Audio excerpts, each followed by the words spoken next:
सभी को नमस्ते, सत श्री अकाल, जय हिंद।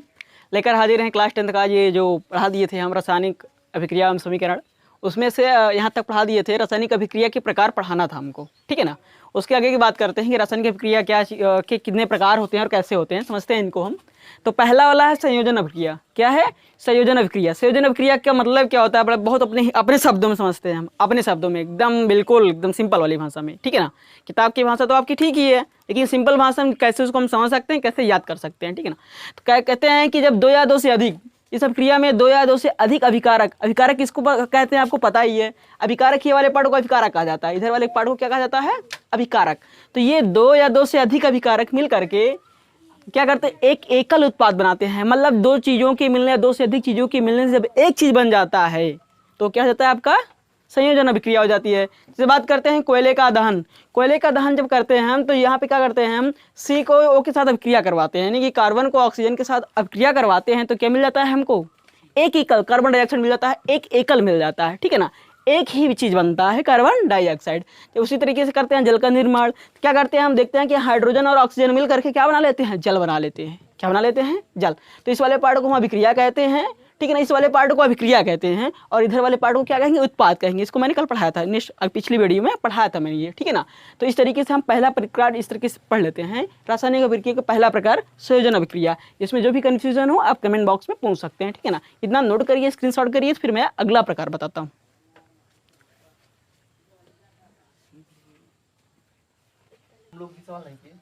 ठीक है, तो देखा आपने कि किस तरीके से हम संयोजन अभिक्रिया को समझे, ठीक है ना। उसी तरीके से हम देखते हैं वियोजन अभिक्रिया। ये नंबर 2 का है वियोजन अभिक्रिया। वियोजन अभिक्रिया में क्या होता है भाई कि एक अभिकारक, ध्यान समझिएगा, एक अभिकारक मतलब अभिकारक वाला जो पार्ट होगा जब उसमें हम कोई क्रिया कराएंगे तो टूटकर दो या दो से अधिक भागों में बदल जाए, दो या दो से अधिक पार्टों में टूट जाए, उसका उत्पाद दो या दो से अधिक चीज़ें आ जाएँ तो हमारा क्या हो जाएगा, वो वियोजन अभिक्रिया हो जाएगा। जैसे बात करते हैं कोई भी चीज़ था हमारे पास, ये हमारा कोई भी था कोई एक था हमारे पास, ठीक ना, ये अभिकारक था। इसमें जब हमने अभिक्रिया कराई तो ये दो भागों में बी और प्लस सी में टूट गया। मतलब ये जो बना ये दोनों की मिल से बना था, ठीक है ना। तो जब इसमें हमें अभिक्रिया कराए तो ये दोनों अलग अलग हो गए, या इससे अधिक कोई चीज़ बन जाए, ठीक है ना, दो या दो से अधिक कोई चीज़ बन जाए तो हमारे पास क्या हो जाएगा, ये वियोजन अभिक्रिया। तो वियोजन अभिक्रिया को जो है 3 भागों में बांटा गया है, ठीक है ना। तो जैसे पहला है उष्मीय वियोजन, वैद्युत वियोजन, प्रकाशीय वियोजन। तो ऊष्मा के साथ कैसे वियोजन होता है, ऊष्मा का मतलब गर्मी के साथ कैसे विखंडन होता है, वैद्युत से कैसे होता है, प्रकाशीय से कैसे होता है, इसको मैं आगे चल के आपको बता रहा हूँ। इतना आप तब तक नोट डाउन कर लीजिए, स्क्रीनशॉट कर लीजिए, फिर आगे मैं बताता हूँ आपको। चलिए देखते हैं हम क्या था हमारे पास वियोजन अभिक्रिया के प्रकार ना। ये चल रहे थे कि वियोजन के 3 प्रकार बताए थे हमने आपको, कौन कौन सा, उष्मीय वियोजन, वैद्युत वियोजन और प्रकाशीय वियोजन। तो कैसे इसमें अभिक्रिया होता है इसके बारे में थोड़ा समझते हैं, ठीक है। क्या होता है उष्मीय वियोजन में अभिकारक का ऊष्मा के द्वारा हम वियोजन कराते हैं। किसके माध्यम से, ऊष्मा। ऊष्मा का मतलब होता है गर्मी। गर्मी के माध्यम से जब इसमें अभिक्रिया होती है तो जो टूट के मिलता है हमको, वो कौन सी क्रिया हो जाएगी, उसमें वियोजन। वियोजन का मतलब होता है कि एक चीज़ जो कई भागों में टूट जाए, दो या दो से अधिक भागों में टूट जाए, वही हमारा क्या हो जाता है, वियोजन अभिक्रिया। तो वियोजन अभिक्रिया में ऊष्मा, जैसे मान के लिए बात करते हैं हम कैल्शियम कार्बोनेट की बात करते हैं, CaCO3 की बात करते हैं हम, तो मैंने देखा कि इसमें जब क्या हुआ, गर्मी इसमें किए हम, इसका तापमान, हम इसमें तापमान बढ़ाए, इसको हीट किए तो किसमें बदल गया, ये CaO में बदल गया और CO2 में टूट गया ये, ठीक है ना। कहने का मतलब ये एक था, लेकिन जब इसके साथ हम गर्मी के साथ अभिक्रिया नहीं उष्मा के साथ अभिक्रिया कराते हैं, उसमें इसका बढ़ाते हैं, ताप बढ़ाते हैं, तो ये 2 भागों में टूट गया। उसी तरीके से करते हैं वैद्युत वियोजन। वैद्युत वियोजन में क्या होता है, वैद्युत धारा के माध्यम से होने वाले जो वैद्युत धारा, उसमें अगर हम किसी में वैद्युत धारा प्रवाहित कर दें, उसके प्रवाहित करने के बाद जब वो 2 भागों में टूट जाता है, 2 भागों में बदल जाता है, ठीक है ना, उसी को हम क्या कहेंगे, ये वैद्युत वियोजन, ठीक है। जैसे बात करते हैं पानी की, ये आपका जो H2O है, इसमें जो हम विद्युत धारा कराते हैं, इसमें इंटर कराते हैं, तो क्या होता है, ये 2 भागों में टूट जाता है। इसका हाइड्रोजन और ये ऑक्सीजन दोनों क्या हो जाते हैं, अलग हो जाते हैं। तो क्या हो जाता है, वैद्युत वियोजन अभिक्रिया, ठीक है ना। बात करते हैं प्रकाशीय वियोजन। तो सूर्य के प्रकाश के माध्यम से जो वियोजन होता है, ठीक है ना, सूर्य के प्रकाश की उपस्थिति के कारण जो वियोजन हो जाता है उसी को हम कहेंगे प्रकाशीय वियोजन अभिक्रिया। जैसे बात करते हैं, ये हमारे पास क्या है, सिल्वर क्लोराइड है, 2AgCl है, ये ठोस होता है, ठीक है। इसमें जब हम प्रकाश की उपस्थिति में धीरे धीरे पड़ती है प्रकाश, तो क्या होता है, Ag और क्लोराइड दोनों क्या हो जाते हैं, टूट गए, अलग हो जाते हैं, ठीक ना, दोनों आपस में अलग बन जाते हैं, ठीक। तो इनमें जब प्रकाश के साथ हम अभिक्रिया कराते हैं तो 2 भागों में बदल जाता है, ठीक। तो ये हमारा क्या हो गया, प्रकाशीय वियोजन, ठीक है ना। जितना आप लिख लीजिए, फिर उसके आगे मैं आपको आगे पढ़ा रहा हूँ, ठीक है। चलिए देखते हैं भाई, अभी तक हमने पढ़ लिया वियोजन अभिक्रिया, 2 प्रकार हमने पढ़ लिया, अब पढ़ते हैं तीसरा प्रकार, ठीक है ना। विस्थापन अभिक्रिया क्या होता है? विस्थापन अभिक्रिया क्या होता है? कहने का मतलब इसमें इस अभिक्रिया में अधिक क्रियाशील तत्व जो ज़्यादा क्रियाशील होता है वो कम क्रियाशील वाले तत्व को क्या करता है? बाहर कर देता है। कहने का मतलब मैं धनी हूँ, मैं अमीर हूँ, तो मैं क्या करूँगा, जो गरीब हमारे पास है उसको मैं भगा दूंगा, ठीक है ना। इसका यही सिस्टम होता है। देखिए जैसे बात करते हैं कि लोहा जो होता है ये क्या होता है, कॉपर सल्फेट को साथ जो क्रिया कराते हैं, तो यहाँ पे आपने देखा कि ये जो क्या, ये लोहा जो है अधिक क्रियाशील है। क्या ये अधिक क्रियाशील, तो इसने क्या किया, इस कॉपर को भगा दिया। यहाँ पे देखो ये अधिक क्रियाशील है, तो इसने क्या किया, SO4 के साथ जो है ये भी अधिक क्रियाशील है, तो इसके साथ दोस्ती कर ली। ये देखो यहाँ पे इसकी दोस्ती हो गई। लेकिन क्या किया, ये कम क्रियाशील है कॉपर, इसको इसने क्या किया, भगा दिया, ठीक है ना। ये होता है विस्थापन अभिक्रिया। क्लियर, इतना समझ में आ गया? आगे मैं आपको बता रहा हूँ, ठीक है ना। दूसरा वाला प्रकार इतना लिख लो पहले। चलिए बात करते हैं द्विविस्थापन अभिक्रिया की। द्विविस्थापन क्या होता है कि द्विविस्थापन का मतलब भी समझ लो कि ये 2 भागों में टूटता होगा, 2 बार विस्थापन होता होगा, ठीक है ना। कैसे? इस अभिक्रिया में उत्पादों का निर्माण 2 यौगिकों के बीच आयनों के आदान प्रदान से होता है, जिसे समझा रहे हैं। इस बात करते हैं Na2 है हमारे पास, Na2SO4 है, BaCl2 है, ठीक है ना। क्या है हमारे पास, उसके बाद क्या है, BaSO4 में टूट गया और किस में टूट गया, 2NaCl में टूट गया। कहने का मतलब जो हमारा सोडियम सल्फेट है, सोडियम सल्फेट है, और हमारा जो ये आपका बेरियम क्लोराइड है, इसमें जो हम क्रिया कराते हैं क्या हो जाता है, ये बेरियम सल्फेट और NaCl में सोडियम क्लोराइड में बदल जाता है। कैसे बदल जाता है, ठीक है ना। बात करते हैं ये अभिक्रिया कैसे कर लिया। 2 चीज़ क्या क्या मिल गया इसमें, हम देखते हैं कि क्या हमारा ये Ba है, ठीक है ना, क्या ये किसके साथ क्रिया कर गया, SO4 के साथ अभिक्रिया कर गया, ठीक है ना। ये दोनों आपस में क्या हो गए, जुड़ गए। इनके जो आयन है आपस में मिले और ये क्या हो गए, जुड़ गए। उसी तरीके से जो आयन है वो किसके साथ, ये हमारे क्लोराइड के साथ क्रिया कर गया, ठीक है ना। सोडियम किसके साथ कर गया, क्लोराइड के साथ। बात समझ गए कि नहीं? तो इस तरीके से बात करते हैं। इसमें एक बात और समझ लीजिए, इस तरीके से बात करते हैं जैसे Ba है हमारे पास, बेरियम है, इसमें क्या 2 धनायन है। कितने हैं, 2 धनायन होते हैं। और इसके साथ जब अभिक्रिया हुई SO4 के साथ, इसके 2 ऋणायन हो गए। कितने हो गए, 2। अब जब दोनों आपस में जुड़ते हैं, ध्यान समझिएगा, ये हमारे बेरियम के पास 2 धनायन है, इसके पास 2 ऋणायन है। ये दोनों जब जुड़ेंगे तो आपको पता है कि जब प्लस वाला और माइनस वाला जुड़ता है क्या हो जाता है, बेरियम 0 हो जाता है। क्या हो जाएगा, ये आपका 0 हो जाएगा। क्या हो जाएगा, 0। जब 0 हो जाएगा बनेगा हमारे पास क्या, BaSO4 बन जाएगा, ठीक है ना। कहने का मतलब बेरियम सल्फेट बन जाएगा। जब ये 0 हो जाएगा तो क्या बन जाएगा, बेरियम सल्फेट बन जाएगा मिल करके, ठीक है ना। एक बात और समझ लेते हैं कि बेरियम सल्फेट किस तरीके से बनेगा, कि कहते हैं सफ़ेद अवलेय अवक्षेप का निर्माण करेगा। जब हम इसमें अभिक्रिया कराएंगे तो बेरियम सल्फेट किस रूप में हमारे पास आएगा। बात करते हैं ये हमारे पास एक गिलास है, क्या सपोज दैट हमारे पास ये गिलास है एक, और इसमें क्या कैसे होता है देखिए बता रहे हैं आपको। इसमें जल भरा हुआ है, जल भरा हुआ है, ठीक है ना। तो जो हमारे बेरियम सल्फेट आएगा, हमारे पास जो बेरियम सल्फेट आएगा वो कैसे आएगा, यहाँ पे एक सफ़ेद अवक्षेप के रूप में ऐसे जम जाएगा, ठीक है ना। तो ये हमारा क्या हो जाएगा, बेरियम सल्फेट, ठीक है ना। इतना नोट कर लीजिए, उसके बाद मैं आपको बता दूँ अपचयन और उपचयन बता दूँ, ठीक है ना। लास्ट प्रकार चलिए देखते हैं हम क्या, उपचयन और अपचयन ये क्या होता है भाई, ठीक है ना। उपचयन अपचयन बहुत सुना होगा आप लोगों ने नाम, लेकिन होता क्या है इसके बारे में समझते हैं, ठीक है। उपचयन क्या होता है, पदार्थ में ऑक्सीजन की वृद्धि होना। जब किसी पदार्थ में ऑक्सीजन मिल जाता है हमको, ठीक है ना, ऑक्सीजन बढ़ जाता है, या फिर हाइड्रोजन का कम हो जाना, वो क्या कहलाएगा, आपका उपचयन कहलाएगा, ठीक है ना। अपचयन में उल्टा सिस्टम है।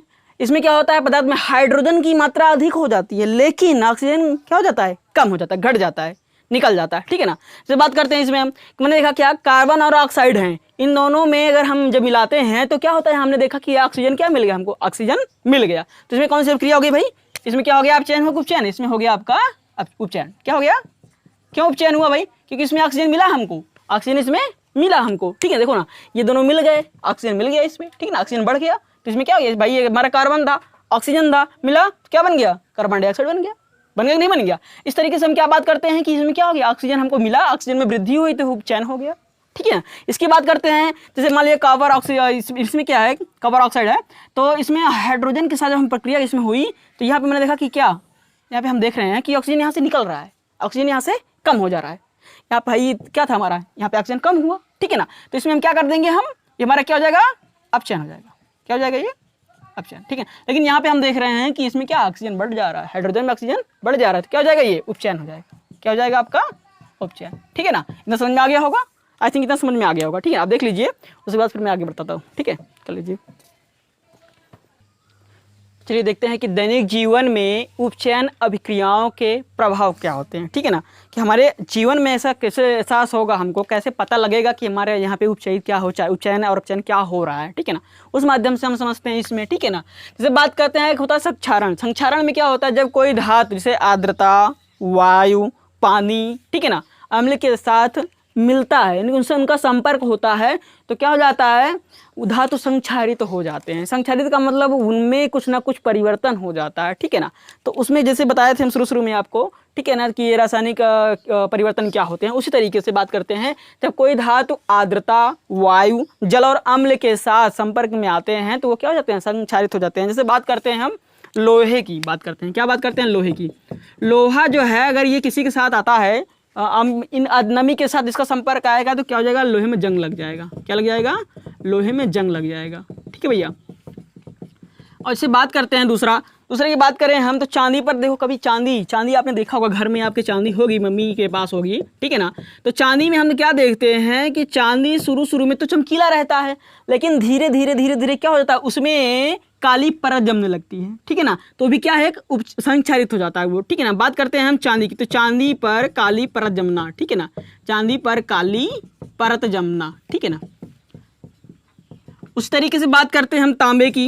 तांबा आपने देखा होगा, तांबा शुरू में तो बढ़िया चमकदार पीला दिखता है, लेकिन धीरे धीरे उस पर हरे रंग की क्या होती है, परत आ जाती है। ठीक है ना, वो भी क्या है, एक उपचयन अभिक्रिया के प्रकारों में संक्षारित हो जाता है वो। ठीक है ना, बात करते हैं किसमें, तांबा पर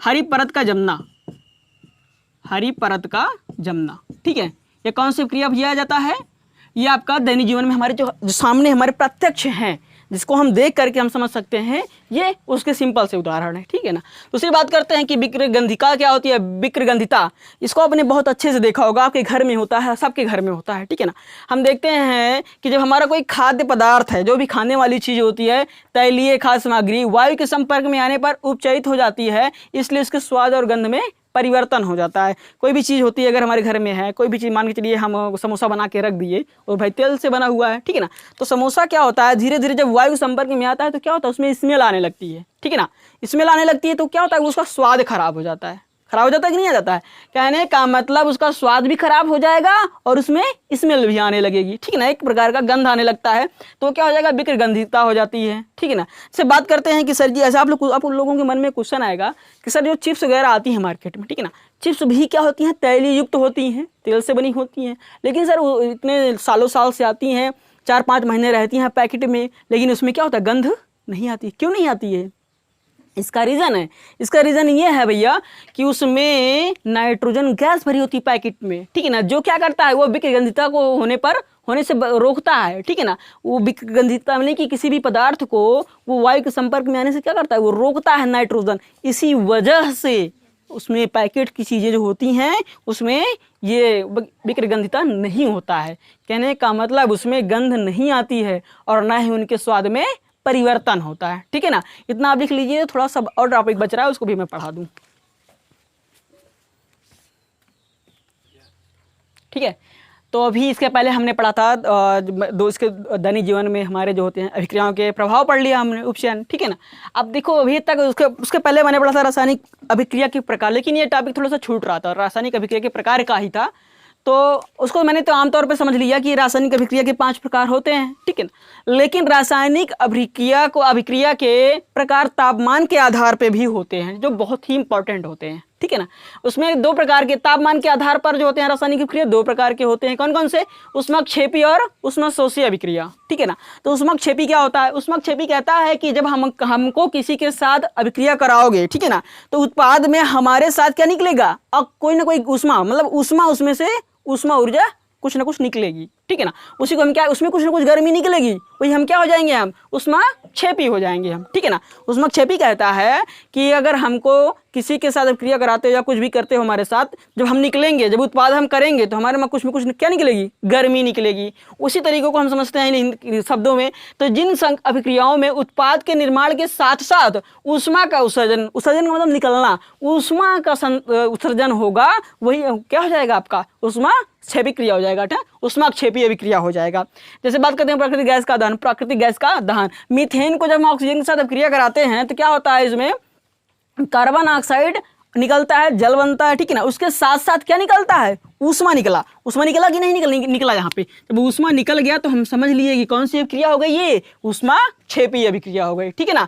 ऊष्माक्षेपी क्रिया में क्या होता है, हमेशा ऊष्मा उत्सर्जन होता है, ऊष्मा का उत्सर्जन होता है। अगर इसमें कुछ गर्मी आ रही है, कुछ उसमें से ऊष्मा निकल रही है, तो ऊष्माक्षेपी अभिक्रिया हो जाएगी। इसको कभी मत भूलिएगा, ठीक है ना। आगे इसको आप लिख लीजिए तो मैं ऊष्मा शोषी अभिक्रिया बता दूं उसमें क्या होता है, ठीक है।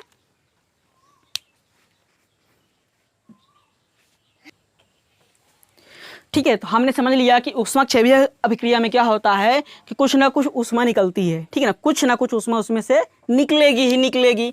लेकिन ऊष्मा शोषी अभिक्रिया में क्या होता है बच्चों कि इसमें अभिकारकों को तोड़ने के लिए, अभी तक क्या होता था, उत्पाद में ऊष्मा निकलती थी, लेकिन इसमें अभिकारकों में जब हम अभिक्रिया कराएंगे या उनको तोड़ेंगे तो उसमें हमें कुछ ना कुछ उसमें डालना पड़ेगा। इसमें निकलती थी, ठीक है ना। ऊष्माक्षेपी में क्या होता है, ऊष्माक्षेपी में क्या होता है कि हमारे पास ऊष्मा निकलती है, लेकिन ऊष्मा शोषी में हमको कुछ ना कुछ उसमें डालना पड़ेगा। क्या डालना पड़ेगा, उसको तोड़ने के लिए ऊष्मा या प्रकाश या फिर विद्युत ऊर्जा, इसमें किसी ना किसी एक चीज से हमको उसमें क्या करना पड़ेगा, अभिक्रिया कराने के लिए इनको तोड़ने के लिए हमको इनका यूज करना पड़ेगा, ठीक है ना। तभी इसको हम तोड़ सकते हैं, अदरवाइज तोड़ नहीं सकते हैं, ठीक है ना। तो जिन अभिक्रियाओं में अभिकारकों को तोड़ने के लिए, मैंने बताया ना अभिकारक क्या होता है, मैंने बता दिया आपको पहले ही कि अभिकारक क्या होता है। अगर हम किसी समीकरण में देखते हैं एरो है, एरो को पहले वाला पार्ट जो होगा क्या हो जाएगा, वो अभिकारक हो जाएगा, और एरो को बाद वाला जो पार्ट होगा वो क्या हो जाएगा, उत्पाद हो जाएगा। क्या हो जाएगा, ये आपका उत्पाद हो जाएगा, और ये क्या होगा, आपका अभिकारक हो जाएगा, ठीक है ना। ये आपका अभिकारक। तो अभिकारक को तोड़ने के लिए हमें इनकी आवश्यकता पड़ती है, ठीक है ना। बिना इनके हम इसको तोड़ नहीं सकते हैं, ठीक है ना। तो ये आपका हो जाएगा ऊष्मा शोषी अभिक्रिया, ठीक है ना। तो इस तरीके से आपका चैप्टर पूरा होता है टॉपिक वाइज। बचता क्या है आपका, कुछ मोस्ट इंपॉर्टेंट क्वेश्चंस। जैसे बात करते हैं कि समीकरण को संतुलित करने में कुछ एग्जाम्पल होते हैं, हमको करना नहीं आता है, ठीक है ना। तो संतुलित समीकरण को संतुलित करने का मैंने सिर्फ 2 ही एग्जाम्पल दिया था आपको, ठीक है ना। तो क्या करेंगे हम कि इसके और एग्जाम्पल समझेंगे ताकि हमारे खूब समझ में आ जाए। तो अगली वीडियो में मैं आपको समीकरण को संतुलित करने के कई एग्जाम्पल लेकर आऊँगा, ठीक है, और कुछ मोस्ट इंपॉर्टेंट क्वेश्चन भी जो आपके पेपर से रिलेटेड होंगे, एग्जाम बोर्ड से, ठीक है ना। इस तरीके से क्या होगा कि आपको ये समझ में भी आ जाएगा समीकरण को संतुलित करना, ठीक है। और एक बात, हमारे चैनल को लाइक सब्सक्राइब करना मत भूलिएगा, ठीक है ना। आप अपने दोस्तों के साथ भी शेयर करिए। आप लोगों का सपोर्ट हमारे लिए एक सहयोग देना है, बहुत अच्छी बात है, आप दीजिए। अभी भी समझ लीजिए कि हमारे पास 150 प्लस सब्सक्राइबर हो चुके हैं। आप लोग जो है इससे मदद करते रहिए, तो फिर हम और आगे बढ़ते चले जाएंगे। हम आपके लिए इतना मेहनत कर रहे हैं, तो आपका इतना फर्ज बनता है कि हम सर की भी थोड़ी सी हेल्प करें, ठीक है ना। ओके, गुड, जय हिंद दोस्तों।